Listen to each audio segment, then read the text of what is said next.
Olá, bom dia, 6 horas em ponto, sexta-feira, começando agora. Um bom dia para você, seja bem-vindo, bem-vindo ao programa A Notícia de Frente. Bom dia, professor Haroldo Arruda. Bom dia, Luciana Gavilha, bom dia ao Kleber Lima, bom dia a todos os nossos queridos telespectadores. Sextou, né? Sexta-feira é sempre muito bom, uma excelente sexta-feira a todos. Sextou com muita felicidade, alegria e trabalho antes de tudo, né? Porque sexta-feira é um dia como outro qualquer, né? Ou não? Mas com paz no coração, com entusiasmo. Bom dia, Luciana Gavilha. Bom dia, Kleber Lima. Bom dia, professor Haroldo Bom Arruda dia. Júnior.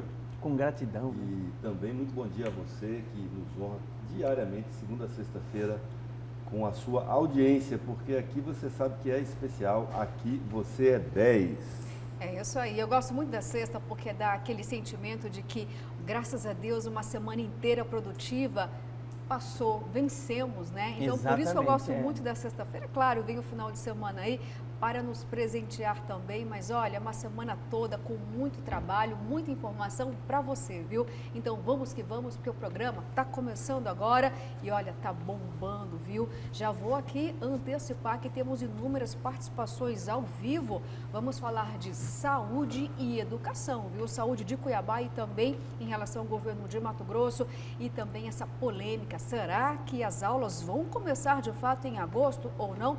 Quem vai responder isso pra gente é o presidente do Sintep. Bom, mas agora vamos então dar aquela olhadinha no trânsito para saber aí como que está a movimentação nas principais vias nesta sexta-feira. Cadê as câmeras da CEMOB? Vamos lá então para um trecho Viaduto Juca do Guaraná, na Avenida das Torres. Que imagem linda! Olha aquele o céu querendo ficar vermelho de novo. Olha o frio.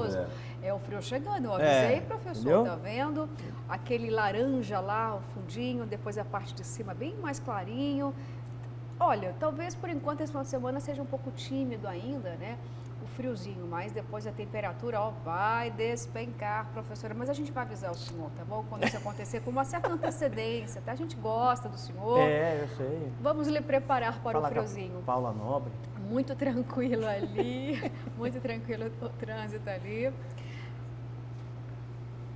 Avenida Generoso Ponce com a prainha, a movimentação ali um pouquinho mais pesado, já o trânsito ali no centrão de Cuiabá, sempre mais movimentado. Um girozinho aqui das câmeras da CEMOB, mostrando pra gente o trânsito e também paisagens. Olha que imagem linda, a prainha. Por lá não amanheceu completamente ainda, né? Estava até um pouquinho escura. Olha só, a movimentação também muito tranquila, muito leve. Chamando a atenção aqui novamente para as faixas do pedestre. Faz tempo que a gente não fala sobre isso. Ali está meio apagadinho, hein?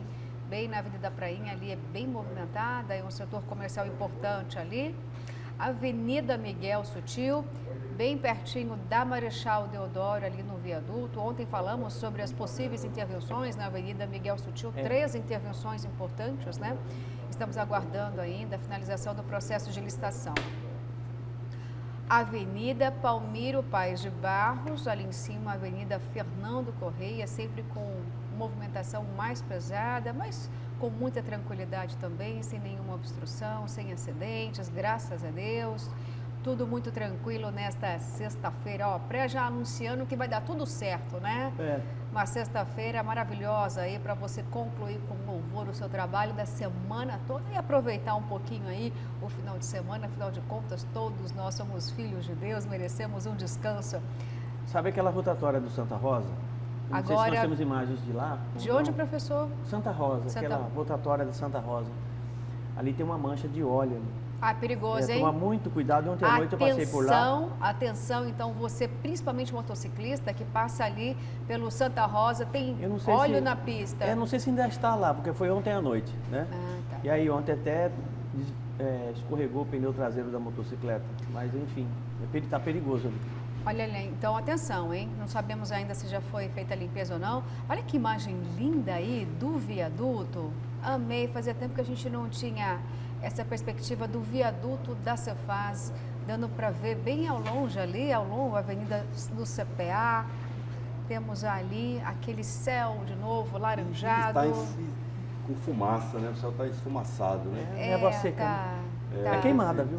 A umidade... É queimada e a baixa umidade do ar. Baixa umidade do ar. Essa combinação é altamente tóxica É. e nociva à saúde, né? E ataca diretamente as pessoas idosas, né? E crianças, principalmente. Criança e bronquite, quem tem problema respiratório. Exatamente, É isso? muito cuidado, viu? É isso. Olha só, gente, porque a umidade relativa do ar está muito baixa e esse clima aí é péssimo, né, para a saúde respiratória. A gente ainda está vivendo, infelizmente, uma pandemia. Muitas pessoas não se imunizaram contra a gripe, principalmente, então tem que ter muito mais cuidado mesmo, viu? Tá bom de trânsito? Tá ótimo. Opa! Com a lembrança para o pessoal do interior mandar também, né, Luciano? Imagens, mandar vídeos. Os vídeos do trânsito nas principais cidades, né? Com Tangará, Barra do certeza. Garças, Rondonópolis, Alta Floresta, Sinop, Sorriso, Lucas do Rio Verde. É isso Você aí. viu que eu citei várias grandes cidades só no trechinho ali, né? Nova Mutum, Lucas, Sorriso, Sinop, são grandes cidades. São. Isso é o novo Eldorado de Mato Grosso. É. Quem não conhece, aproveite. É isso aí, olha, pedido do Kleber aqui para você encaminhar para a gente. Manda vídeo, viu? Manda foto aí da sua cidade, do trânsito, das belas paisagens. Ó, Os uma ipês, sexta-feira, né, como essa dos ipês, a ipês florada floridos, dos ipês. É divino, né? A florada do IP é algo... Essa é a época, né? De toda cor. Você podia fazer um concurso aqui do IP mais bonito, O a IP foto mais bonita. bonito? Tá bom. Ganha o quê, Kleber? Ganha um autógrafo do professor Haroldo Arruda. É. Tá bom, tá bom. Bom, gente, vamos que vamos, E né? uma caneca. A E uma caneca, isso a aí. caneca, tá certo. Bom, gente, vamos começar agora o programa de hoje já falando sabe sobre o quê? Saúde. Você aí em casa já pode começar a participar conosco. O WhatsApp do programa Notícia de Frente à sua disposição, porque eu tenho certeza que você vai querer participar conosco aqui de tudo que falarmos em relação à saúde, porque vamos já começar a edição de hoje com uma entrevista especial. É o secretário de Saúde de Mato Grosso, Gilberto Figueiredo. Tem muitas informações relativas à pasta do secretário, tem vacina aí que já chegou para a região de fronteira, também tem um programa do governo do estado que pode, talvez, quem sabe, zerar a fila de espera por cirurgias eletivas. Você vai querer saber tudo sobre isso, nós aqui também, viu? Olá, secretário, bom dia, muito obrigada pela sua presença aqui no nosso estúdio paralelo do programa Notícia de Frente. Bom dia, prazer imenso estar aqui mais uma vez no Notícia de Frente. Secretário, recentemente todos os mato-grossenses e principalmente aqui na região metropolitana vivenciou uma queda de braços, uma guerra aí entre o governo de Mato Grosso com a prefeitura de Cuiabá, todo mundo querendo ser o pai das vacinas, uma cobrança aí ferrenha para que de fato pudesse ter maior celeridade todo o processo de imunização. Teve a Copa América, o prefeito foi lá no Ministério da Saúde, depois o ministro veio aqui e não trouxe as doses extras em relação à Copa América, mas ontem uma mudança aí no cenário, até que enfim, imunizantes para Mato Grosso em relação à região de fronteira, para proteger todo o estado de Mato Grosso. Ou seja, secretário, não tem um pai não dessa vacina, é o Plano Nacional de Imunização. Eu queria que o senhor pudesse explicar para a gente, até para parar um pouquinho com essa politização em torno dos imunizantes, em relação a essas doses a mais para o estado. De que forma vai ter uma efetividade em todo esse processo? Efetivamente não existe politicagem com a utilização da vacina, em especial no estado de Mato Grosso. Quando foi veiculado pela imprensa que o município de Cuiabá estaria sendo contemplado com doses extras de vacina por ocasião da realização da Copa América aqui na capital, eu tive a oportunidade de enfatizar que eu achava pouco provável, já que são pactuações realizadas em comissão tripartite. O ministro da Saúde não tem autonomia isolada para decidir mandar lotes de vacina para nenhum estado e nenhum município, senão por pactuação nacional. E ainda, naquela época, eu mesmo conversei com o ministro para saber se essa possibilidade existia, até torcia para que isso acontecesse, né? Mas o ministro foi enfático em assegurar que ele não tinha autoridade para fazer essa destinação, seria uma decisão nacional e não teria razão especificamente por causa da realização de um evento esportivo. Mas naquela época já o CONAS, Conselho Nacional de Secretários Estaduais de Saúde, e o CONASEMES, que é o Conselho Nacional de Secretários Municipais de Saúde, já debatiam a necessidade de fortalecer a imunização nos municípios que fazem parte da faixa de fronteira, nos estados que fazem fronteira com outros países. Isso não é uma exclusividade do estado de Mato Grosso. E pleiteávamos naquele momento fortalecer a imunização nessa faixa de fronteira para criar uma espécie de uma barreira sanitária pela imunização.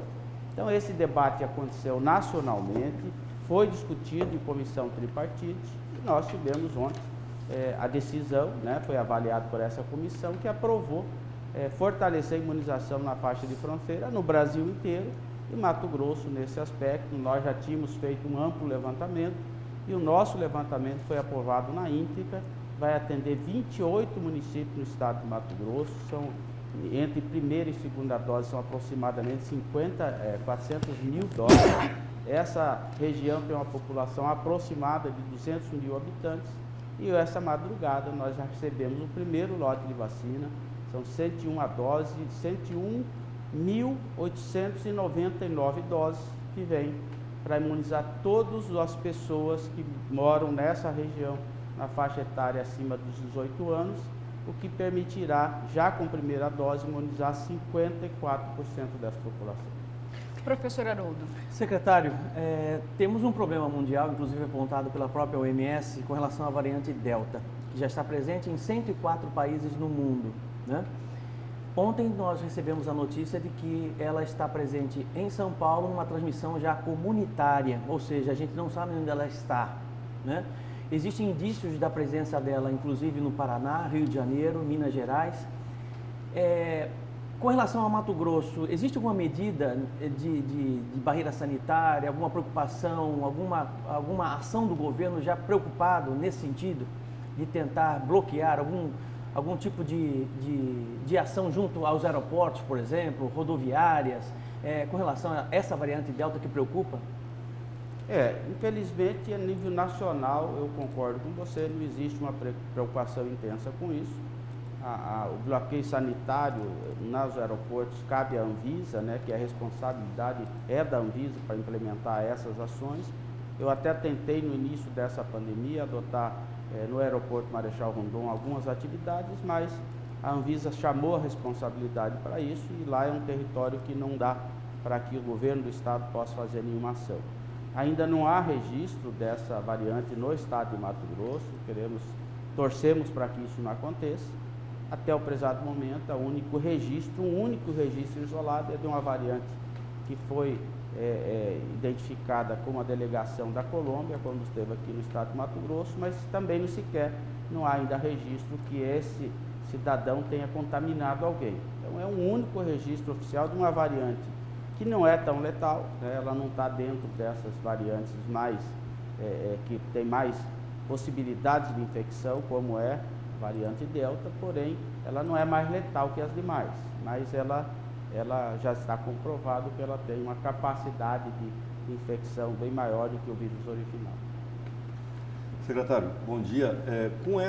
Ainda no assunto das vacinas para a região de fronteira, com essa destinação dessas vacinas extras para a região de fronteira, qual é o impacto que isso vai resultar na distribuição de vacinas para as outras regiões? Nós temos aí uma perspectiva de aceleramento da cobertura das outras regiões? Sem dúvida nenhuma, né? Hoje, todo lote de vacina que chega, nós dividimos proporcionalmente a 141 municípios. Se nós recebemos um reforço substancial para atender 28 municípios, os demais lotes de vacinas que chegarão vão ser potencializados também para esses outros municípios que não estão na faixa de fronteira. Então nós acreditamos que esse incremento do número de doses, ele realmente acelera mais a imunização no estado de Mato Grosso. Para garantir ainda mais a aceleração desse processo no estado de Mato Grosso, o governo do estado lança na próxima semana um dos mais inovadores programas de incentivo à ampliação de coberturas vacinais, que é o programa Imuniza Mais Mato Grosso. Eu não vou antecipar detalhes aqui hoje, que é um lançamento oficial do governo do estado na próxima semana, mas já é um investimento substancial para que a gente assegure a ampliação não apenas da vacinação da vacina da Covid-19, mas são 10 vacinas importantes que nos últimos, praticamente durante a pandemia, ela foi negligenciada pela população e que a gente não pode ter uma redução de cobertura vacinal nessas vacinas. Então é um primeiro programa que nós lançamos, um investimento robusto em edificações, em equipamentos, mas também já o primeiro passo de surgimento na meritocracia na saúde do Estado de Mato Grosso, onde nós vamos reconhecer publicamente, inclusive com prêmios, as melhores gestões nas áreas de cobertura vacinal do Estado.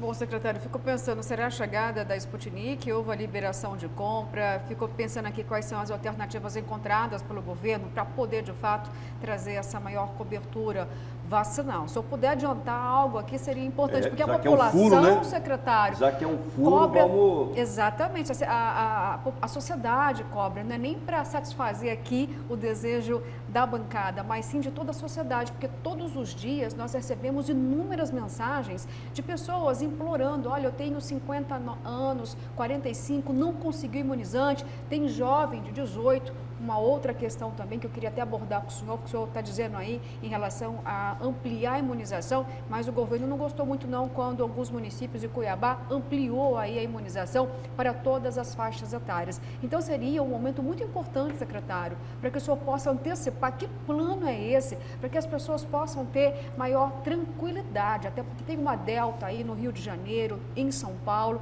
tem gente que já está desesperada. Adianta para a gente o que terá aqui em Mato Grosso. Deixa eu só complementar a pergunta da Luciana, que eu acho importante, que vai somar. Até porque o ministro Marcelo Queiroga disse esta semana de que nós não vamos precisar mais comprar vacinas, inclusive o governo federal está descartando a compra da Covaxin e da Sputnik V, a vacina russa, porque já tem oferta suficiente para poder atender a demanda nacional. Como é que fica essa situação, né? Bom, dentro desse programa não tem a novidade com a chegada de vacina da Sputnik. Esse é um processo que ainda está em andamento, né? Um monte de itens bastante burocráticos. O Ministério da Saúde, a Anvisa, infelizmente colocou no colo dos governadores e dos secretários estaduais a responsabilidade para importar 1% só da sua população, equivalente a 1%. E com uma série de consequências que eu confesso deixam apreensivos, porque praticamente lava as mãos a respeito dos efeitos colaterais e de qualquer fato que venha a ocorrer com a utilização dessa vacina. Então existe um pool hoje de estados e secretários trabalhando para assegurar essas providências no sentido de garantir a segurança de todos os pacientes, caso ela venha a ser adquirida, mas ainda não temos claramente uma previsão com a chegada dessas doses. Quando eu falo de um programa, eu falo de um programa que não se resume ao momento da pandemia. Esse é um programa que tem um desenho estabelecido para 4 anos de operacionalização e que vai ensejar melhoria nas estratégias de vacinação do Estado, né, fazendo com que os gestores se preocupem mais com as coberturas vacinais. O Brasil é um dos países com casos de sucesso em cobertura vacinal, é um dos países que mais vacina no mundo, né? E nós temos estrutura no país, temos mais de 800 salas de vacina, por exemplo, no estado de Mato Grosso. E estamos ranqueando muito mal no cenário nacional com a aplicação das vacinas da Covid. E a vacina boa é aquela que está no braço das pessoas e a performance boa é aquela que está no sistema de controle do Ministério da Saúde, né? Então, esse programa vem no sentido de ampliar a qualidade das estruturas de armazenamento no estado de Mato Grosso, mas também com o objetivo de reconhecer gestores que tratam esse assunto com a devida importância que tem. Logicamente, como nós vamos ranquear, vamos categorizar os municípios em 4 faixas a serem premiadas e vamos instituir um selo do programa Imunize-me, tem 4 categorias, que é na categoria bronze, prata, ouro e diamante. Os bons gestores vão também capitalizar em cima desse assunto e o governo do estado vai injetar um volume de recursos muito substancial ao longo desses 4 anos para que a gente consiga ter coberturas vacinais que possam impedir a volta de doenças que até aqui já são controláveis, mas também os efeitos colaterais daqueles cidadãos que não estão se vacinando e que poderão no futuro ser acometidos por alguma doença. Secretário, o senhor está falando só da imunização contra a Covid-19 ou de todos os outros imunizantes, então não é um problema de falta de vacinas, mas sim de gestão, é isso? Se você tem. Hoje nós soltamos toda terça-feira um ranqueamento especificamente da vacina da Covid-19. E você tem municípios que conseguem ranquear com 100% de aplicação das doses que receberam. E municípios que têm performance abaixo de 50%, é sinal que existe algum erro de estratégia, né? Não está sendo com a velocidade que o nosso governo gostaria que fosse. Numa avaliação que fiz aproximadamente 20 dias atrás, nós tínhamos no colo das prefeituras mais de 100 mil doses de vacina que não apareciam em sistema. Ou ela estava na prateleira, ou ela estava no freezer, ou ela estava no braço das pessoas, mas sem registro no sistema que monitora isso. Por isso é que eu digo que a performance boa é aquela que tem registro. Não adianta só vacinar as pessoas e não alimentar os sistemas do Ministério da Saúde. Nesse programa que nós vamos lançar, nós vamos fazer uma primeira avaliação, um recorte no final do mês de setembro, com uma premiação no mês de outubro. Estou adiantando algumas informações aqui, mas solicito a gentileza dos senhores que aguardem a próxima semana para que seja uma informação mais detalhada. E no mês de dezembro, nós fechamos toda uma análise anual num conjunto de 10 vacinas.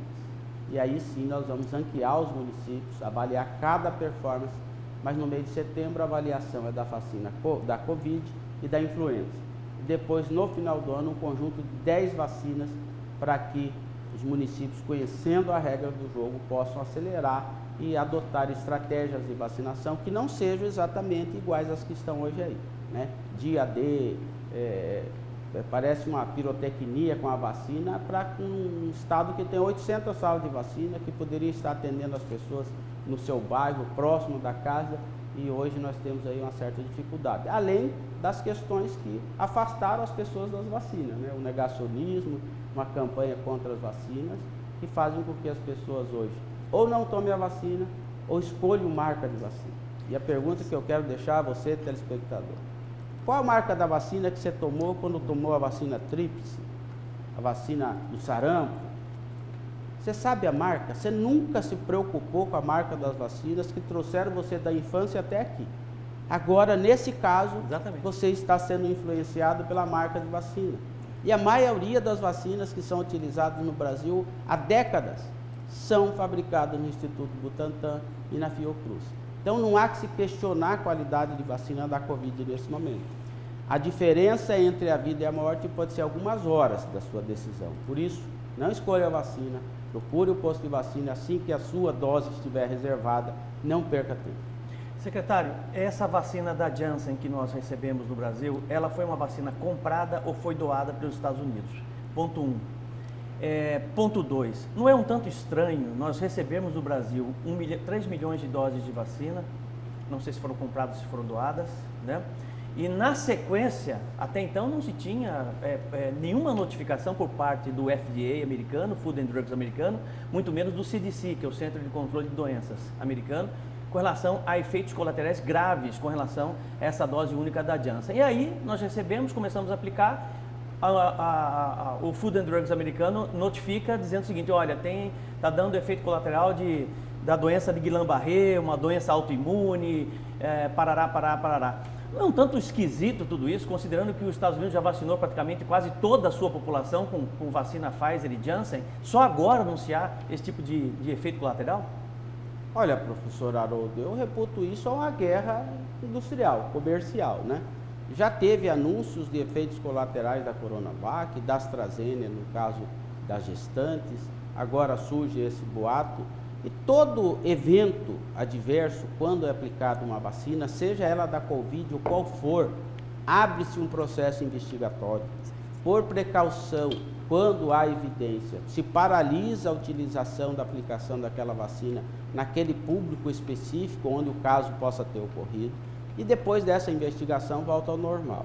Então é obrigatório fazer a investigação, mas é natural, né? Como existe a guerra aí dos medicamentos que fazem ou não fazem efeito no tratamento precoce, todo dia sai estudos que dizem que fazem efeito, mas também tem aquelas correntes que contrariam essa decisão. Então eu acredito que é uma grande guerra, eu acredito que todas as vacinas indistintamente podem gerar algum efeito colateral, né? Tem pessoas que tomam a vacina da influenza e passa a ter um desconforto depois que passa. Eu tomei 2 doses da vacina AstraZeneca e não tive absolutamente nada. Mas tive colegas meus que tomaram e ficaram acamados com desconforto por 1, 2, 3 dias. Então, isso é de organismo para organismo, tem efeitos colaterais, mas a grande maioria desses efeitos que surgiram até aqui é uma guerra de mercado em que alguém tenta desmoralizar uma vacina para abrir mercado para outra. E a vantagem do senhor aqui, até fazendo uma piada sem graça, é que o senhor, além de tudo, ainda foi um cobaia, né? Desses tratamentos da Covid, o senhor pegou 2 vezes, hein? Eu fui acometido pela doença 2 vezes com uma pneumonia pós-Covid, que é um efeito colateral que tem. Só fala com conhecimento de causa, né, do que serve e o que não serve, além da função de e também eu confesso que também fiz um tratamento precoce. Né? E hoje, nós já estamos até fazendo um estudo para saber qual foi a eficácia de tudo que nós fizemos no caso da Arena Pantanal, do Centro de Triagem Covid. E já comemoramos no dia de ontem mais de 200 mil atendimentos lá no centro de triagem. Então, o importante frisar à população que a vacina, a doença da Covid, não tem remédio específico até hoje produzido pela indústria farmacêutica. Os médicos tratam os efeitos colaterais, os sintomas que vão ocorrendo ao longo da vacina, ao longo da doença, mas o remédio que existe hoje é a vacina, comprovada cientificamente, já demonstra no nosso estado, ainda que pese a baixa densidade da população vacinada, no caso da população mais idosa, no caso dos indígenas, uma queda substancial, né, da contaminação desse público. E isso é pelo advento da vacina. Foram os 2 públicos que foram praticamente vacinados, todo o grupo, logo no início dessa campanha. E hoje, os indicadores mostram que a maior incidência está na faixa dos 20 a 40 anos. É uma população mais jovem, que estava até agora acreditando que estava ilesa, que não seria contaminada, está sim contaminando, ajudando a contaminar pessoas no seu convívio, e o número de óbitos começa a crescer nessa faixa. Secretário, voltando nessa primeira informação que o senhor trouxe hoje aqui, sobre as doses extras para vacinação na faixa de fronteira, e a possibilidade de isso possibilitar mesmo assim, aproveitamento em outros segmentos, eu trago para o senhor essa polêmica que existe hoje no âmbito entre governo, Sintep, Ministério Público e Assembleia Legislativa, da volta às aulas. O senhor, inclusive, foi secretário de Educação de Cuiabá, e eu faço 2 perguntas ao senhor. Se o senhor é a favor ou contra a volta às aulas agora, e se não seria possível pegar 50 mil doses, dessas doses que agora vão sobrar, entre aspas, por causa da fronteira, e destiná-las para imunização dos profissionais de educação, para resolver essa celeuma imediatamente? Olha, eu sou a favor do retorno às aulas. Quem atua na educação, quem tem formação como professor, sabe do grande prejuízo ao processo de ensino-aprendizagem que tem perder 1, 2 anos letivos uma criança hoje. Nós temos que enxergar para esse conjunto que nós vivemos no momento como uma responsabilidade coletiva. Todos os profissionais da área de segurança não estão em casa, estão trabalhando. Todos os profissionais da saúde não estão em casa, estão trabalhando. Os profissionais da educação também poderiam já ter tomado a primeira dose e estarem trabalhando. É lógico que seria um mundo ideal que nós já pudéssemos ter imunizado toda a população. Mas esse é um assunto que eu acho que vai ser dirimido a curto prazo. Nós acreditamos que até o mês de setembro, praticamente, a maioria dessa população já estará vacinada com as 2 doses. Né? Mas o meu entendimento é que sim, adotando todas as medidas protocolares decididas em um plano que já foi elaborado, as aulas poderiam voltar sem maiores prejuízos, mas risco sempre existirá. Né? Os profissionais da educação não vão correr o risco de se contaminar apenas numa escola, mas estão correndo risco no bairro, em casa. Nem todas as pessoas hoje que estão sendo infectadas no serviço, porque ela tem uma vida fora do serviço. E nós precisamos tocar, né? Nós não podemos ficar refém dessa pandemia o resto da vida. Nós achamos quando ela chegou, né? Eu me recordo quando nós estávamos planejando nossa frente de combate à Covid, que nós estávamos trabalhando com uma programação de 3, 6 meses, nós já temos um ano, né? E ela está aí, persistente. Então a gente precisa aprender a conviver com ela, adotando essas medidas não farmacológicas já como uma cultura, né? Como um ensinamento que veio para que a gente possa, daqui para frente, ter um comportamento diferente. Quando pegar um resfriado, uma gripe e for no shopping, deve ir de máscara, independente da existência da Covid, né? É uma doença respiratória, infecto-contagiosa, que é transmitida pelas pessoas. Então tem países que já estão muito mais desenvolvidos no campo da educação a respeito disso, e nós vamos ter que aprender muito com essa pandemia, que poderá não ser a última da nossa geração. Mas é importante que o comportamento da população passe a ser um pouco diferente a partir dessa experiência. Secretário, eu vou traduzir agora, tá, o desejo de parte da população mato-grossense. Eu vou até mostrar aqui no vídeo uma mensagem com 2 perguntas. E por que eu vou fazer isso? Porque, embora é apenas uma pergunta, mas nós recebemos questionamentos relativos todos os dias e eu quero compartilhar com o senhor, porque o senhor pode responder isso. Olha só, eu gostaria de saber por que está faltando tanta medicação de alto custo na farmácia de alto custo do Estado. E a mesma pessoa pergunta, e também gostaria de perguntar quando os adolescentes de grupo de risco serão vacinados. Eu tenho uma filha de 17 anos que tem lúpus e toma muitas medicações para supressão do sistema imunológico. Possui problemas renais, mas por causa da idade ela ainda não pode se vacinar. Houve já manifestação do Ministério da Saúde, né, secretária, em relação à imunização pela parte da Pfizer em menores de idade. Já tem aí uma resposta que a gente possa dar para essa população que cobra a vacina? Bom, vamos à primeira pergunta, né? A falta de medicamentos de alto custo na nossa rede. É importante que a população entenda que quando um remédio ele é introduzido na rede de distribuição do governo federal, um remédio de alto custo, ele passa a ser responsabilidade de distribuição do Ministério da Saúde. Nós temos 3 categorias de medicamentos que são abastecidos nas farmácias de alto custo. Um deles é responsabilidade direta total do Ministério da Saúde. É o Ministério da Saúde que faz a aquisição e é o Ministério da Saúde que faz a distribuição para todo o país. Existe um outro grupo que o Ministério da Saúde aporta recursos e que é o Estado que faz a aquisição e responsável pela sua distribuição.